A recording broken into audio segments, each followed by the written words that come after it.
Hey everyone, today in this video, I'm going to walk you through app setup for the Roborock Qrevo Edge 2. If you're interested in the Edge 2, the link to it will be in the video description, where you can find links to our top robot vacuum, wet dry vacuum, and cordless vacuum cleaner picks, as well as our daily vacuum deals website, and our newly launched robot vacuum comparison tool. So be sure to check all that out in the links in the description. Now, to go ahead and get this set up, you need to download the Roborock app from your iOS or Android app store, sign in or create an account.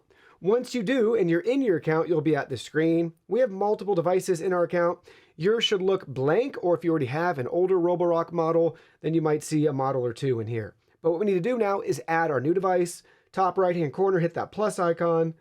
And now we can scan a QR code, which is underneath the vacuum cover. It's right there. So we can scan that, and it's going to work on setting it up. If you can't find the code, you can manually add it. So let me go back to that previous screen. Down at the bottom, it says add manually. So you could also add manually and pick and choose your device from the screen. But it's a lot easier and convenient if you could just go ahead and grab that QR code. So we heard the prompt, hit next. Now we're to go ahead and connect our device.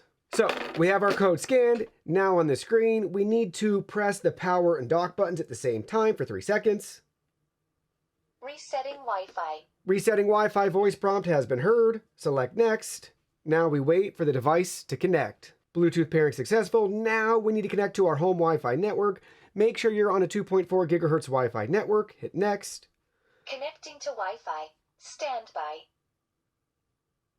We'll have some voice prompts. We'll see the app. Change the status down at the bottom as it works on binding the device to our account and connecting to the network. Wi-Fi connected. All right, everything's connected. Select enter device. It's loading. I can see it on our screen now up at the top. It's been added. Agree.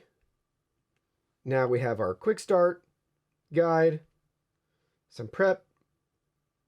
If you have pets, carpet modes. If you want to turn on do not disturb mode. If you want it to save maps in your home. All this can be tweaked later if you want to use their voice assistant, Hello Rocky, and then they have all of your different commands. And now that's it, guys. Everything has been set up. So our device is right here in the account. We can go back into it. And from here, we can do a quick map. So everything was very simple and straightforward. Create your account, sign into your account, scan the code, connect to your Wi-Fi network, and then you're all set and ready to go. It just takes a minute or two.